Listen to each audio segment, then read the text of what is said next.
Hey, we're not talking about anybody but you today.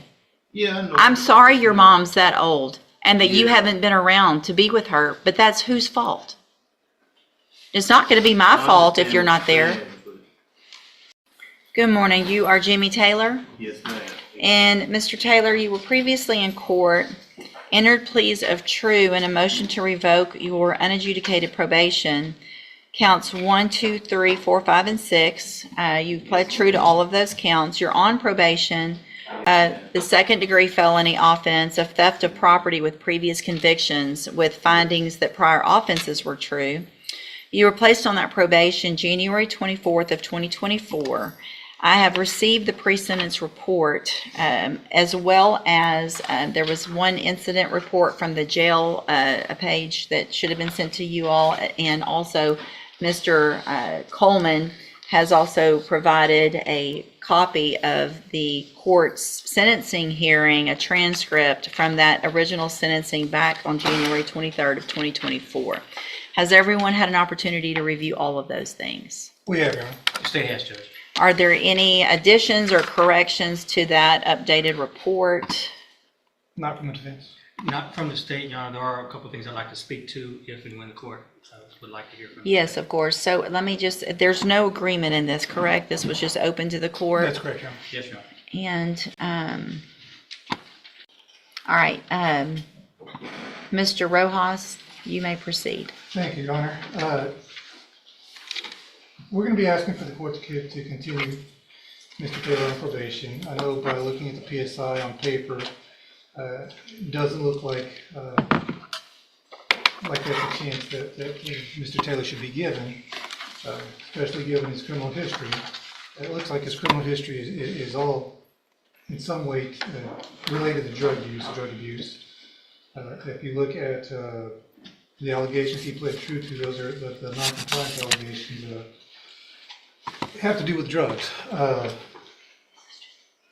And the reason for not complying with the JCBI program, he doesn't come from a wealthy background. He doesn't have a whole lot of affluent friends and family members that can help him out. He had a ride with his brother. His brother had an accident, and that option was not available to him anymore. He indicates to me that he does want help getting off of the drugs, and I'm sure that when Mr. Coleman has a chance to speak, he's going to point out the comments made by the court to this defendant about not wanting to hear about needing more help with drugs or any relapses. I really don't, because here's the thing, Mr. Johnson. I'm looking back at your original pre-sentence report that when I put you on probation, and I make notations on those reports and make highlights and those types of things. And I'm noting that in that report, you already, before this case, had gone to ISF and SAFE-P. And then on this probation, I sent you to ISF at the beginning of the probation. Is that correct or no? I believe parole was sent into ISF. Yes, ma'am. So you were on parole. Yes, ma'am. I gave you a probation against Mr. Coleman's wishes and really against what looked like I should have. You went to ISF regardless of who. So you've been to ISF twice. Is that correct? You're looking at her. You've gone. Have you been to Yes, ma'am. I've ISF been once there or twice? How many times? How many times? Twice in 20 years. Okay, so you've I've been, been in prison 23 years out of the last 30 years. So I've been doing my time, and but you I keep haven't had a chance to, to do what? Because you've been to SAFE-P, you've been to ISF, and you went to ISF more recently, right? Yes, ma'am. Okay. As soon as I got out, I got right on probation, and I haven't had a chance to. You got right on probation. You didn't. Yes, ma'am. You And I tested. had to go to Beaumont, which You I'm tested from, positive so for I- cocaine Yes, after I all of understand. this time, and all the different things that have been given to you, and the opportunity that I gave you back in January of last year. You pled open, just open to me. I could have done I did. anything. Yes. I could have sent you to prison for 20 years, 10 years, and I gave you an opportunity. And I said on that day, because Mr. Coleman printed it out for I know me. what you said. Well, Ma'am. so how do I do anything other than what I said? I mean, situation. I got parents. My mother 90 years old, man. I don't want her to die and I be Hey, in prison. we're not talking about anybody You but know, you today. Yeah, I know. I'm sorry your mom's that old and that you Yeah. haven't been around to be with her, but that's whose fault? It's not going to be my I fault if understand you're what not there. saying, but How about some personal responsibility instead of my mama's that's old what and I don't would send me like to do, prison? ma'am, you know.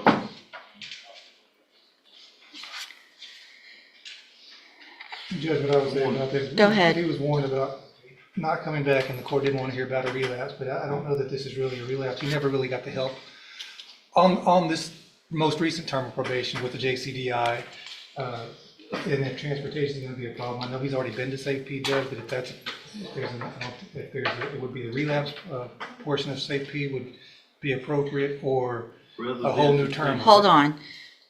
So if I'm reading this, I want to know when he went to ISF this last time. Parole sent him when, because the way I'm reading is you were released from ISF and started JCDI August 6th of 2024. So I put you on probation in January, and between January and August, you went to ISF last year. Is that correct or no? Parole sent him to ISF because of discharge. Okay. So when was that? He was in custody, Jefferson County, Mhm. and then from custody. Went straight there. parole, So I placed you on probation. You never got out. You went and got help at ISF. Okay. All right. Anything else? And Judge, if the court, and it seems like the court is not leaning towards probation. No. No. I would point out, we understand the range of punishment is up to 20 years, but the bottom line of that range is 2 to 20. And I still haven't done anything yet. So your response and how you act right now is going to go into what I do. Now, I understand the legislation makes it possible to go all the way up to 20, but it also makes it possible to go down as low as 2. I think we have to look at each case for the facts, and the underlying offense was a theft at the Dollar General, I think, or Family Dollar, I think it was about $100 worth of merchandise. I would ask the court to consider something at the lower end of the range, maybe 2 to 5. Just because we can drop the hammer on them, that doesn't necessarily mean that we should. And that's what we're asking the court to do. Probation is not going to be an option. Thank you. Mr. Coleman. I'll keep it brief. The defendant has earned every bit of a 15-year sentence in prison. That's what I asked for originally. You placed on deferred. That's what I'm asking for today.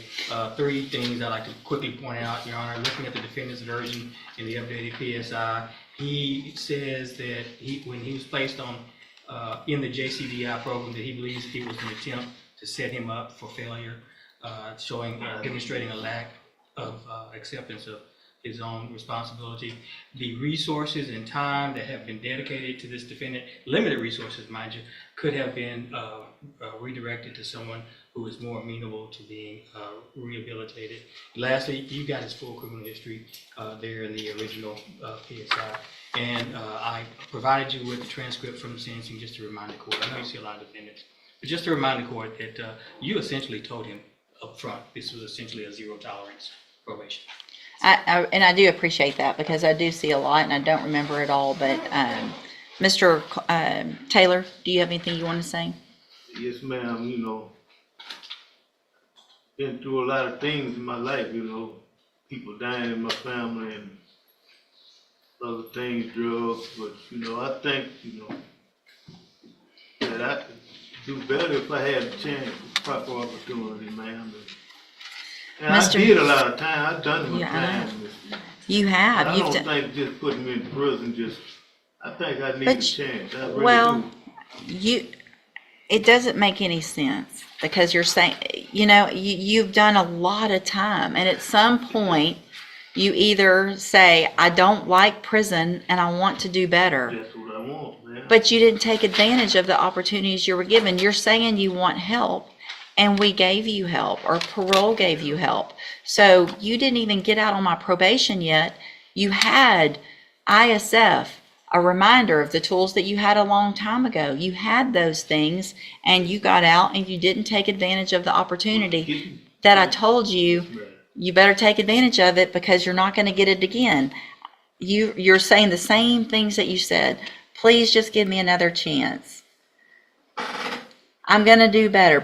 Please send me to ISF or a SAFE-P. It's all the same thing that you're saying, and no one is setting anybody up for failure. I can, hang on. To the JCVI.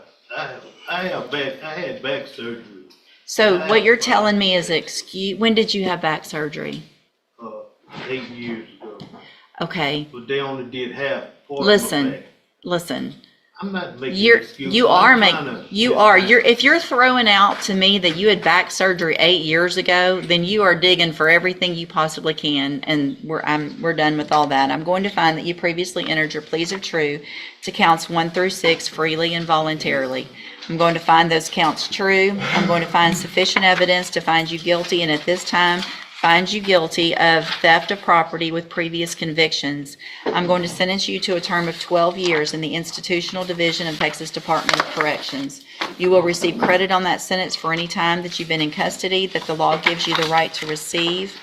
I'm going to hand you trial court certification that shows this was not an agreement. You do have some limited rights to appeal. You can talk to Mr. Rojas about that. I'm also going to hand you a written admonishment regarding your ineligibility to possess a firearm or ammunition. Because of the judgment entered against you, you're ineligible under Texas law to possess a firearm or ammunition. Possession of a firearm or ammunition could lead to charges against you. Firearm is a legal term, and you should read the written admonishment I provide you to see what devices qualify as a firearm. If you have any questions about the laws that make you ineligible to possess a firearm or ammunition, or about how long that lasts, you can talk to Mr. Rojas. Y'all need to sign that, and he'll give you a copy of it. Thank you. Thank you, ma'am, for being here.